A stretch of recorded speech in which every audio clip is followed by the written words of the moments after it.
भगवान जगन्नाथ का मंदिर उड़ीसा राज्य के पुरी शहर में स्थित है, जो सनातन धर्म के 4 धामों में से एक है।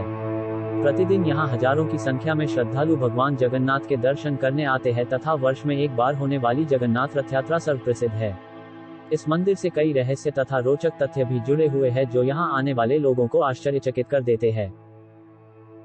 द्वापर युग में जब भगवान श्री कृष्ण ने अपने मानवीय रूप में सभी कर्तव्य पूरे कर लिए, तब उन्होंने अपनी देह का त्याग कर दिया। तब अर्जुन के द्वारा उनका अंतिम संस्कार किया गया, लेकिन उनका हृदय कई दिनों तक जलता रहा। श्री कृष्ण के आदेश पर अर्जुन ने उनका हृदय लकड़ियों समेत समुद्र में बहा दिया। कई वर्षों तक वह समुद्र में तैरता रहा तथा अंत में पुरी के समुद्र तट पर पहुंचा। वहां भगवान श्री कृष्ण के आदेश पर मालवा देश के राजा इंद्रद्युम्न ने जगन्नाथ मंदिर का निर्माण करवाया। इसके पश्चात उस दारू ब्रह्म श्री कृष्ण के हृदय से 4 मूर्तियों का निर्माण करवाया गया, जो भगवान जगन्नाथ, उनके बड़े भाई बलभद्र, बहन सुभद्रा तथा सुदर्शन चक्र की थी। इन मूर्तियों को जगन्नाथ मंदिर में स्थापित किया गया तथा तब से लेकर आज तक उनकी पूजा की जाती है। भगवान जगन्नाथ का मंदिर 4 लाख वर्ग फुट में फैला हुआ है, जहां मुख्य मंदिर के अलावा 120 छोटे बड़े मंदिर हैं। इनमें विमला मंदिर तथा महालक्ष्मी मंदिर प्रमुख है। यह कलिंग राज्य की शैली में बना हुआ है, जो एक बाहरी दीवार मेघनंदा से घिरा हुआ है। मुख्य मंदिर की दीवार को कुर्मभेद्य दीवार के नाम से जाना जाता है। मंदिर का गर्भगृह 65 मीटर ऊंचे चबूतरे पर स्थापित है, जिसके ऊपर रत्नमंडित आसन पर 4 मूर्तियां स्थापित है। मुख्य गर्भगृह के शीर्ष पर नील चक्र स्थापित है, जिसके ऊपर ध्वज लहरा रहा है, जिसे पतित पावन के नाम से जाना जाता है। मंदिर के 4 दिशाओं में 4 द्वार हैं, जिसमें सिंह द्वार मुख्य है। इस मंदिर के शीर्ष पर जो ध्वज लहराता है वह हमेशा वायु की विपरीत दिशा में होता है।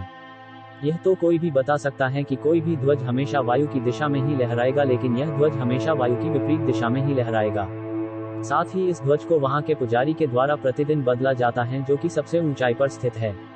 यह प्रथा आज तक तोड़ी नहीं गई है। कहते हैं कि यदि एक दिन भी ध्वज को नहीं बदला गया तो मंदिर 18 वर्षों तक बंद हो जाएगा। यह आवश्यक नहीं कि ध्वज हमेशा विपरीत दिशा में ही लहराता है। कभी कभी यह वायु की दिशा में भी लहराता है तथा कई भक्त यह देखकर इस तथ्य को झुठलाते हैं, लेकिन यह भी सत्य है कि शीर्ष ध्वज को बहुत बार वायु की विपरीत दिशा में लहराता हुआ देखा गया है। 2. यह ध्वज एक नील चक्र पर स्थित है, जिसके अंदर 8 आरे है। यह चक्र अष्टधातु का बना है। इसकी विशेषता यह है कि आप पुरी में किसी भी दिशा या स्थल से इस ध्वज को देख लीजिए, यह हमेशा आपकी ओर मुख किए ही दिखाई देगा। 3. हम सब यह तो जानते हैं कि पृथ्वी पर हर वस्तु की एक परछाई होती है, लेकिन इस मंदिर के शीर्ष की दिन के किसी भी समय में कोई भी परछाई नहीं दिखाई देती है। इस मंदिर का निर्माण इस प्रकार किया गया है कि मंदिर के शीर्ष की परछाई मंदिर पर ही पड़ती है, जिस कारण यह नीचे पहुंच ही नहीं पाती।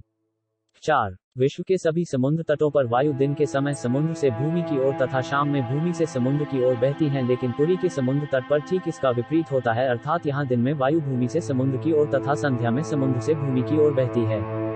5. आपको यह जानकर आश्चर्य होगा कि मंदिर के गुंबद के ऊपर कभी भी कोई पक्षी उड़ता हुआ नहीं देखा गया है। यहाँ तक कि मंदिर के ऊपर से कोई हवाई जहाज इत्यादि उड़ाने की भी अनुमति नहीं है। भारत सरकार की ओर से यहाँ घोषित किया गया है, अर्थात यहाँ से कोई भी प्लेन नहीं उड़ेगा।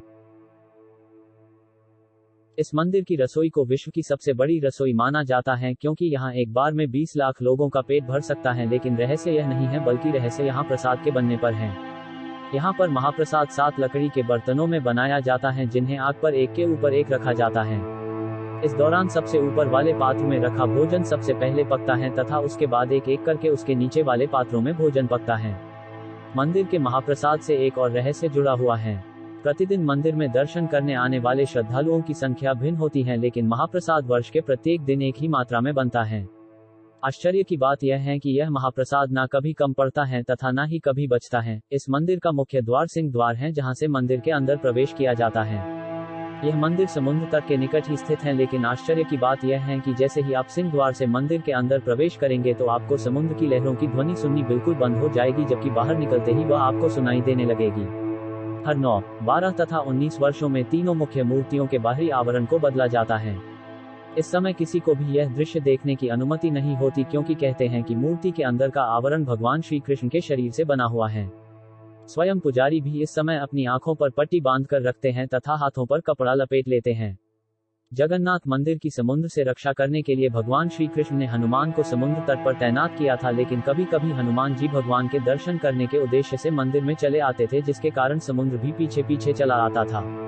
इसलिए भगवान ने हनुमान को समुद्र तट पर बेड़ियों में बांध दिया था तथा आज भी वहां हनुमान का मंदिर स्थित है जो बेड़ी हनुमान मंदिर के नाम से जाना जाता है।